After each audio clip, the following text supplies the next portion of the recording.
A fair question each of us can ask themselves: are we happy with the state of today's world? Is it a world we are confident that our children will live better life than we do? And make no mistake, each of us represent a unique and incredible combination of genes. As one philosopher once said,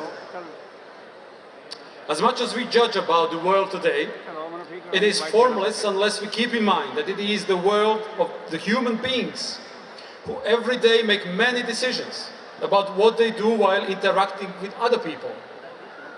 The decisions we make are based on our calculations. And those calculations are based on our values, traditions and cultures we belong to, identities we develop. Sometimes individuals make decisions on behalf of themselves, but sometimes on behalf of the entities they represent.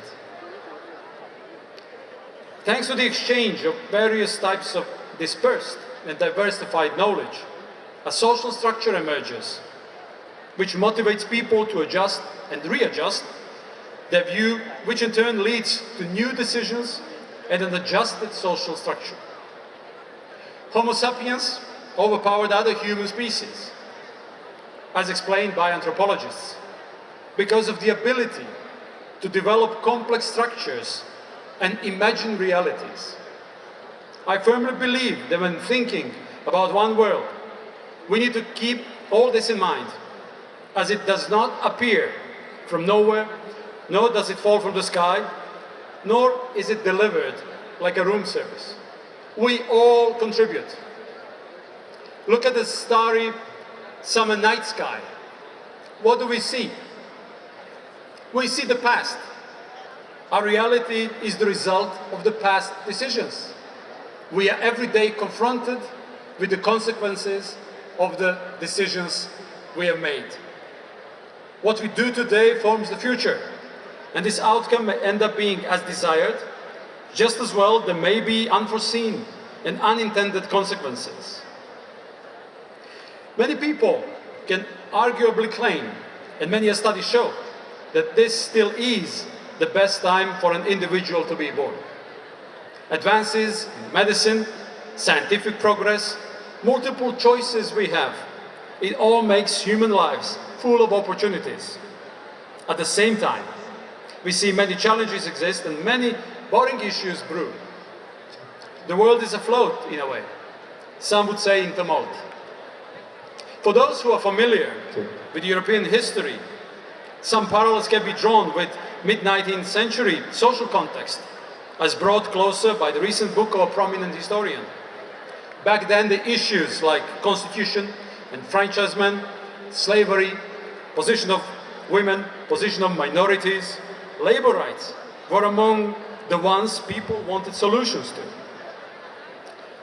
Ongoing conflicts, climate change, shrinking biodiversity, air quality, trade wars, techno division, the issues of migration, social issues, economic development, income disparities, the sclerotic system of the multilateral institutions are among the cardinal ones today. Social issues, understanding of different cultures, issues which some call woke, some oppose anti-woke, and so on, also affect the emergence of a new form of political conservatism in the West.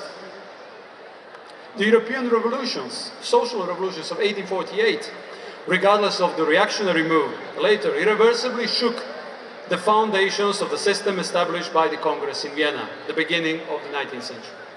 Today, all the institutions created after the Second World War, including those acquired after the fall of the Berlin Wall, have been shaken.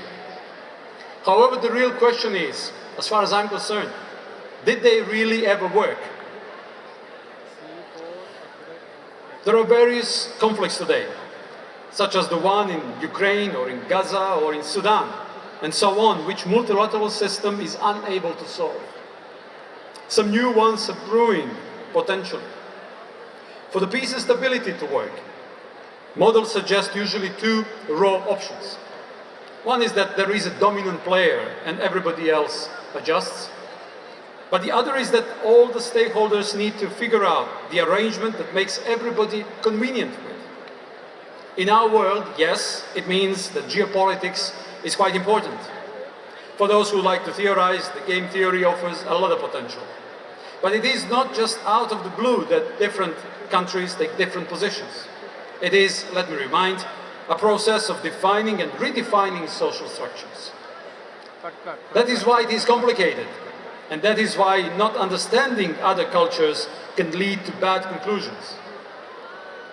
There have been different initiatives to confront the need for the sustainable development.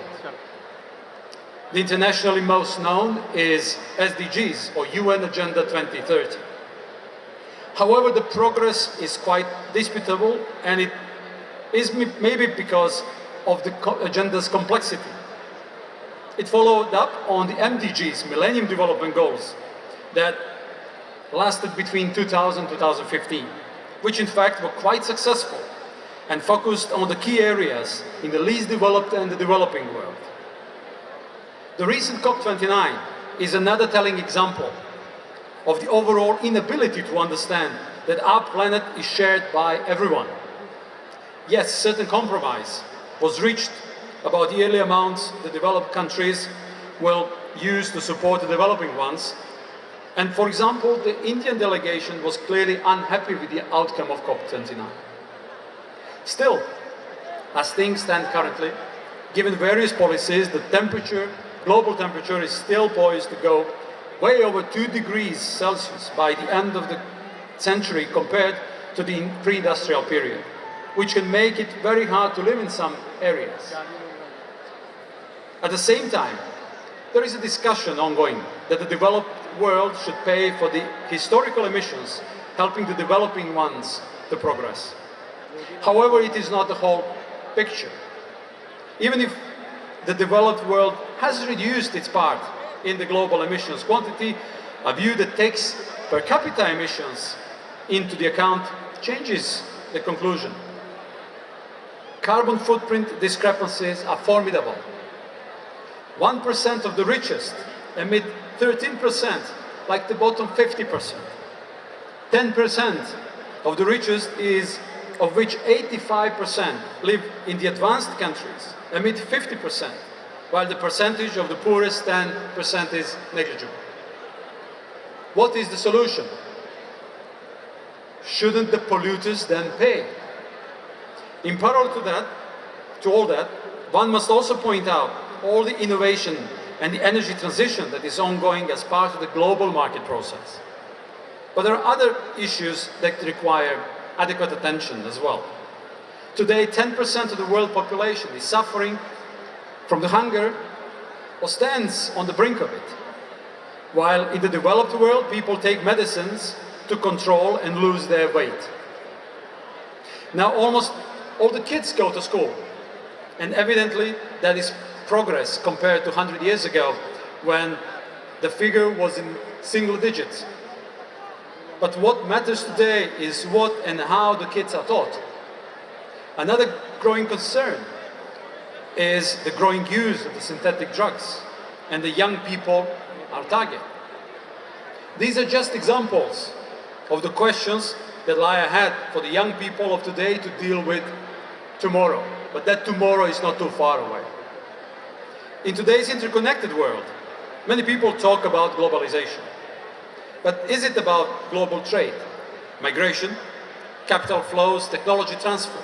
Or is it really about values? But if it is about values, which values? Do we all share them? And do we allow for the possibility that those values develop over time through sharing knowledge? In order to think as one world, we must stop acting as if trapped in the Babylonian tower. We must be forthcoming and open-minded to be able to look the problem into the eye, rather than into the tail.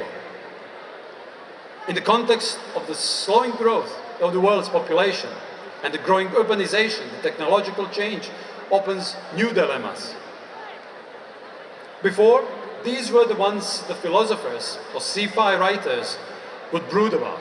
Now it is all around us. What is the anthropological impact of the new dawn in which technology intermingles with humans, making process management hybrid, especially with the advancement of artificial intelligence? Many people see it as a fantastic opportunity to give boost to the further development of the human civilization. But there are many people too who are worried at the same time. Many parents are worried about the impact of the social networks on their children's brain. Some question the use of new technologies, whether they reduce kids' curiosity. Any technology can be used, but also abused, and there are many history lessons. However, I believe that our anthropological ability to imagine and innovate, with the help of which civilization is created and developed, is answered. The entrepreneurial urge humans have always had is the one that keeps the dynamics in action, without which we stagnate. Building one world.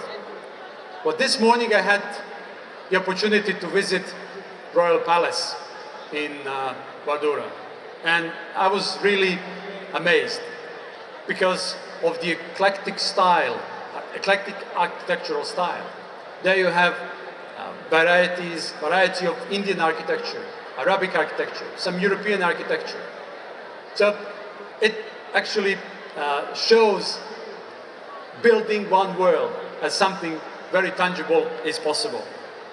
So is the solution to let different social contracts operate and compete and learn from each other?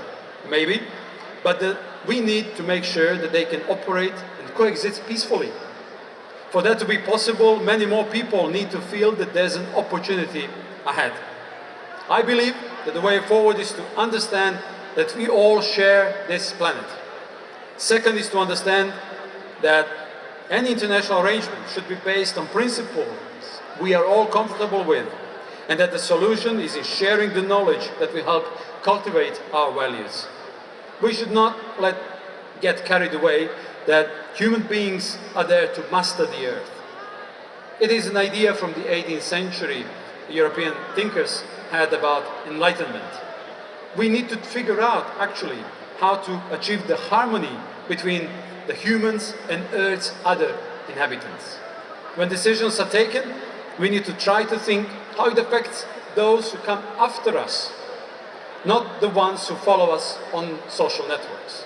Just as we've been sometimes critical about those who made decisions before us. Solutions do not dwell in a mastermind's brain, but in a network of people who interact, exchange their knowledge, and innovate. And who else is better positioned to do that than the incoming generations and the young? Your current concerns everywhere on the globe shape your decisions and the future world.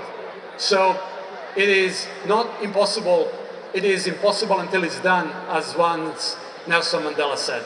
Thank you so very much.